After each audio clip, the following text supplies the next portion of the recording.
Hello everyone, मैं हूं जयेश राजगुरु और स्वागत है आप सभी का इस नए इंटरेस्टिंग यूट्यूब वीडियो में। दोस्तों, हम पढ़ रहे हैं क्लास 12th का हिस्ट्री और ये है चैप्टर नंबर 2 यूरोपियन कॉलोनियलिज्म। जी हां, यूरोपियन कॉलोनियलिज्म का एक और महत्वपूर्ण वीडियो। आज की इस वीडियो में हम बात करेंगे causes of the rise of colonialism की और उसके कॉन्सिक्वेंसेस की। जी हां, कैसे एग्जैक्टली क्या ऐसे कारण थे जिनकी वजह से ये कॉलोनियलिज्म की शुरुआत हुई और क्यों ये जो बाहरी देश वाले लोग थे, डेवलप्ड कंट्रीज थे, इन्होंने अंडर डेवलप्ड और पुअर कंट्रीज को अपना शिकार बनाना शुरू किया और कॉलोनियलिज्म के जाल में फंसाना शुरू किया। तो आज के वीडियो पूरी तरह से देखिएगा। अगर आप इस चैनल पर नए हैं तो जरूर इसे सब्सक्राइब कीजिए, बेल आइकन दबाइए, क्योंकि यहां आपको लगातार ऐसे ही इंफॉर्मेटिव वीडियोस मिलते रहेंगे। दोस्तों, अगर आप नए हैं तो जरूर जरूर जरूर प्लेलिस्ट सेक्शन में जाइए, वहां आपको ढेर सारे चैप्टर वाइज वीडियोस मिल जाएंगे और साथ ही साथ आप हमारे टेलीग्राम चैनल को ज्वाइन कीजिए, नाम है स्काई एजुकेशन ऑफिशियल। यहां पर आपको पीडीएफ नोट्स और रिसोर्सेस मिलते रहेंगे। तो चलिए आज के इस वीडियो को शुरू करते हैं।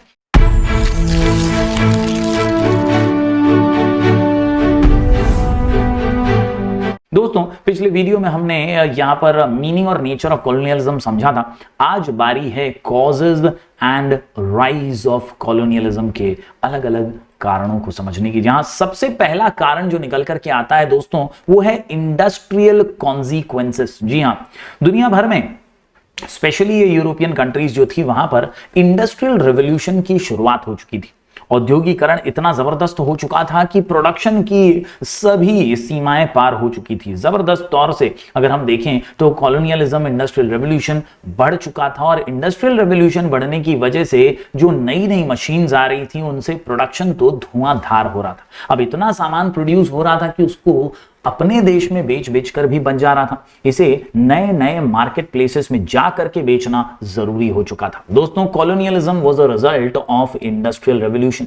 Production increased enormously because of the new machines. However, the rate of local consumption was much lesser compared to the surplus production. यानी यार, इंग्लैंड में बहुत सामान बन रहा है, इंग्लैंड वाले तो खा खा के थक गए, अब इसे बाहर भी तो बेचना पड़ेगा क्योंकि सरप्लस प्रोडक्शन हो चुका है और इसीलिए नए नए मार्केट्स की जरूरत इन बड़े देशों को होने लगी थी। Hence, the immediate need of Europeans was to find new marketplaces for selling their products. यानी अपने जो सरप्लस प्रोडक्ट्स थे उन्हें बेचने के लिए नए मार्केट प्लेसेस की बहुत ज्यादा जरूरत थी।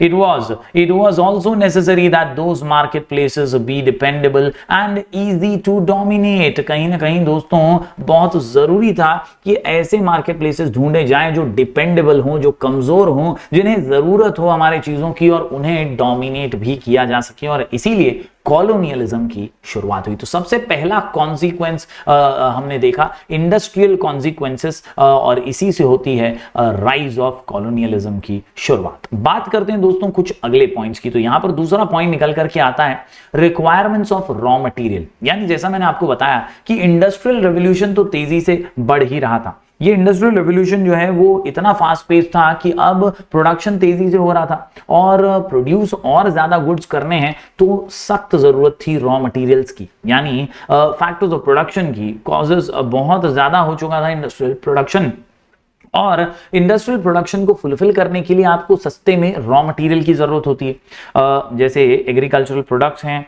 जिनके जरिए कई फिनिश्ड प्रोडक्ट्स बनते हैं, ऐसी कई रॉ मटेरियल्स की जरूरत जो है वो यूरोपियन कंट्रीज को पड़ने लगी थी। अब वो रॉ मटेरियल सस्ते में कहाँ मिले? तो भाई गरीब एशिया और अफ्रीका के कंट्रीज हैं जहां पर कई नेचुरल रिसोर्सेज का भंडार है, उन्हें लूट लेते हैं, वहां से हमें मिल जाएंगे हमारे रॉ मटेरियल्स और जिससे हम फिनिश्ड गुड्स प्रोड्यूस करेंगे और बेचेंगे भी ससुरा इन्हीं को। ये जो जाल था ये यूरोपियंस ने बुनना शुरू कर दिया था। It is necessary to maintain low cost of production compare to competing nations in the market, क्योंकि यार हर कोई इंडस्ट्रियल रेवोल्यूशन की रेस में लग चुका था। तो एक दूसरे से सस्ते में कौन प्रोड्यूस करता है ना, इसकी रेस चल रही थी और इसके लिए ज्यादा से ज्यादा कम दाम में आपको रॉ मटेरियल्स मिल जाएं, यही हर देश चाहता था। The desire to create monopoly in the market and the need to procure raw material at cheaper rates were two major factors which made it essential for the European nations to establish clear supremacy. तो यहां पर सीधी सीधी जरूरत थी raw materials की, और वो जरूरत को पूरा करने के लिए इन्होंने कॉलोनियलिज्म का हथियार अपनाया।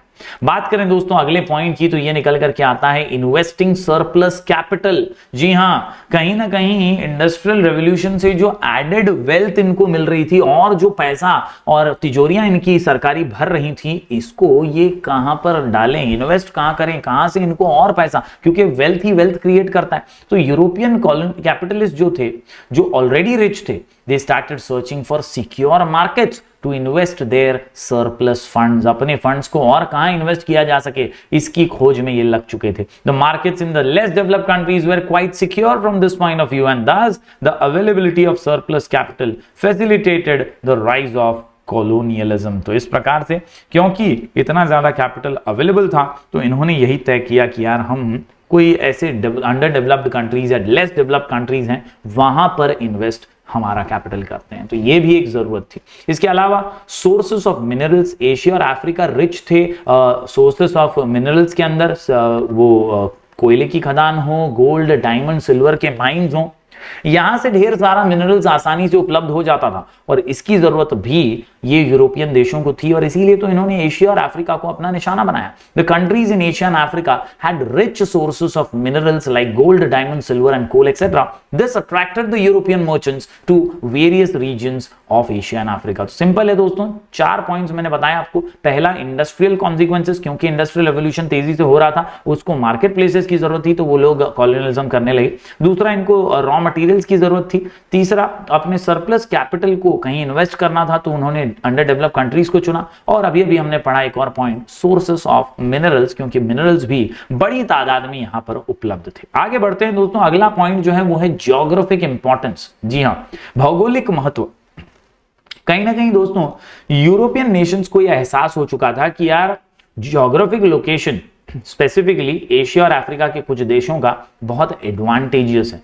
माल्टा, Gibraltar, Aden, Singapore, Andaman and Nicobar were some such regions, जहां से ब्रिटिश अपना होल्ड एस्टैब्लिश कर सकते थे, अपना दबदबा बना सकते थे। और इसीलिए उन्होंने ज्योग्राफिक इंपॉर्टेंस को देखते हुए, क्योंकि वहां पोर्ट्स काफी अच्छे थे, समुद्र के जरिए एक जगह से दूसरी जगह ट्रैवल करना आसान था, बिजनेस और व्यापार के संबंध से भी ये बहुत ही स्ट्रैटेजिकली इंपॉर्टेंट थे, और इसीलिए इन्होंने इन देशों को चुना ताकि वो कॉलोनियलिज्म यहां पर अपना स्थापित कर सके। बात करें दोस्तों एक और महत्वपूर्ण पॉइंट की, तो यह है अवेलेबिलिटी ऑफ लेबर। मजदूर यहां पर मिल जाते थे अपनी फैक्ट्रियों में, अपनी इंडस्ट्रीज में काम करवाने के लिए, और इसीलिए यूरोपियंस यहां पर आए, क्योंकि यहां पर large number of labours available थे, वेरी वेरी चीप रेट पर। आसानी से इन्हें शोषित किया जा सकता था, एक्सप्लॉइट किया जा सकता था। बेचारे अनपढ़ थे, पढ़े लिखे नहीं थे, इनको बेवकूफ बनाया जा सकता था, और इसीलिए लेबर की जो जरूरत अब इन्हें इंडस्ट्रियल रेवोल्यूशन की वजह से पड़ रही थी, वो भी यहां से पूरी हो रही थी। European merchants needed large number of labours at very cheap rate. The colonies fulfilled this need. Later it contributed to the boom in the slave trade, यानी गुलामी की जंजीरों में बांध करके स्लेव ट्रेड कराया जाता था, गुलामी करवाई जाती थी। ये भी एक सत्य कॉलोनियलिज्म का सामने आने लगा था। दोस्तों इस प्रकार से अलग अलग ऑप्शंस के जरिए, अलग अलग पॉइंटर्स के जरिए हमने causes of rise of colonialism देखा। आखिरी पॉइंट देख लेते हैं, यह है the feeling of racial superiority. अपने आप को ज्यादा ही ऊंचा समझना, ये भी यूरोपियंस की एक आदत हो चुकी थी। वो रेशियली खुद को सुपीरियर मानते थे, और इसीलिए वो चाहते थे कि दूसरे तो हमारे गुलाम ही हैं। The European colonialist claimed to be their responsibility to civilize the people in Asia and Africa। उन्हें लगता था कि हम लोग सुपीरियर हैं और ये एशिया अफ्रीका वाले गरीब भिखारी हैं, इनको हमें सिविलाइज करना है, ये हमारी जिम्मेदारी है, रिस्पॉन्सिबिलिटी। और ये बेवकूफी का ज्ञान देकर उन्होंने हम पर राज किया। This assumed role of the Europeans resulted in the conversion of many Asian and African people to Christianity। कई लोगों को इन्होंने क्रिश्चियनिटी में कन्वर्ट भी किया इसी assumption के आधार पर। This also helped the growth of colonialism. तो कहीं ना कहीं इन्हीं सभी मुद्दों की वजह से राइज हुआ कॉलोनियलिज्म। उम्मीद करता हूं सारे पॉइंट्स आप समझ पाए होंगे आज के आंसर में। जरूर इसे लिख करके प्रैक्टिस कीजिएगा, बेहतरीन आंसर है, इंपॉर्टेंट आंसर है। लिख के सारे पॉइंट्स की अगर आप प्रैक्टिस करेंगे तो उम्मीद करता हूं आप आसानी से इसे कवर कर पाएंगे। अब ये जो हुआ, चलिए इसके कुछ कॉन्सिक्वेंसेस देख लेते हैं, क्या इफेक्ट हुआ इसका, क्या असर देखा गया कॉन्सिक्वेंसेस। तो एशिया और अफ्रीका पे डेफिनेटली इसका एक बुरा और नेगेटिव असर पड़ा। The people in Asia and Africa were economically exploited by the Europeans. The people in the colonies lost their independence, कहीं ना कहीं उनकी आजादी छिन गई। Their economic exploitation pushed them into poverty. At the same time we may also note some constructive things that happened during the colonial period. तो ये तो बुरा असर यहां पर देखने मिला। बुरा असर ये देखने मिला कि यार इकोनॉमिक एक्सप्लॉइटेशन हुआ, फाइनेंशियली लूटा गया और पूरी तरह से हमारे वेल्थ को इन्होंने ड्रेन कर दिया, खुद के देशों में लेकर चले गए, सोने की चिड़िया का सोना ही चुरा लिया।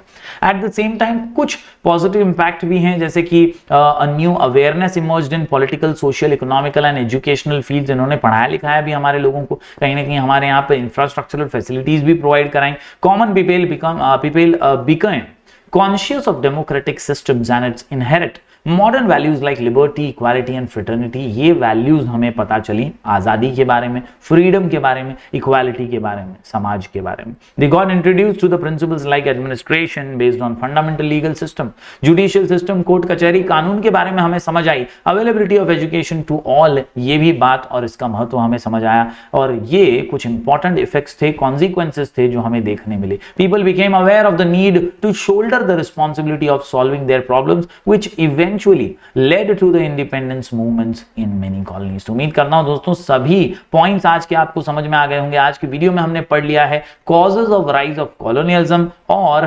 कॉन्सिक्वेंसेस। उम्मीद करता हूं आप जरूर लिख करके इसकी प्रैक्टिस करेंगे और चैनल पर अपना प्यार बरकरार रखेंगे। हम दोस्तों ऐसे ही अलग अलग वीडियोस के माध्यम से आपके लिए नए नए इंफॉर्मेटिव वीडियोस लाते रहेंगे। जरूर अपना प्यार बरकरार रखिए। मिलेंगे फिर एक बार कुछ और नए वीडियोस के साथ, तब तक के लिए बहुत बहुत शुक्रिया। Do like, share and subscribe.